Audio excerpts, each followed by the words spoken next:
2001 সালে বাংলাদেশে অষ্টম জাতীয় সংসদ নির্বাচনে খালেদা জিয়ার নেতৃত্বে বিএনপি 193 আসনে জয়লাভ করে। পক্ষান্তরে শেখ হাসিনার নেতৃত্বে আওয়ামী লীগ পায় 62 আসন। এছাড়া জাতীয় পার্টি ইসলামী জোট পায় 14টি এবং জামাত 17টি আসনে জয়লাভ করে।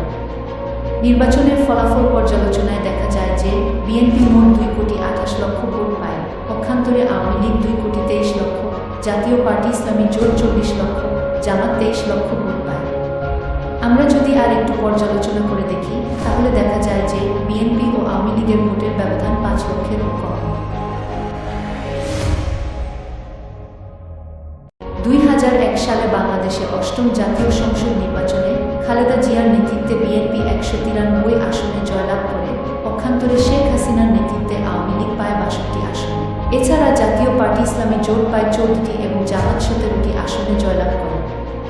নির্বাচনের ফলাফল পর্যালোচনায় দেখা যায় যে বিএনপি মোট 2,28,00,000 ভোট পায়। পক্ষান্তরে আওয়ামী লীগ 2,23,00,000, জাতীয় পার্টি ইসলামী জোট 40 লক্ষ, জামাত 23 লক্ষ ভোট পায়। আমরা যদি আর একটু পর্যালোচনা করে দেখি তাহলে দেখা যায় যে বিএনপি ও আওয়ামী লীগের ভোটের ব্যবধান 5 লক্ষেরও কম। 2001 সালে বাংলাদেশে অষ্টম জাতীয় সংসদ নির্বাচনে খালেদা জিয়ার নেতৃত্বে বিএনপি 193 আসনে জয়লাভ করে। পক্ষান্তরে শেখ হাসিনার নেতৃত্বে আওয়ামী লীগ পায় 62 আসন। এছাড়া জাতীয় পার্টি ইসলামী জোট পায় 14টি এবং জামাত 17টি আসনে জয়লাভ করে। নির্বাচনের ফলাফল পর্যালোচনায় দেখা যায় যে বিএনপি মোট 2,28,00,000 ভোট পায়। পক্ষান্তরে আওয়ামী লীগ 2,23,00,000, জাতীয় পার্টি ইসলামী জোট 40 লক্ষ, জামাত 23 লক্ষ ভোট পায়।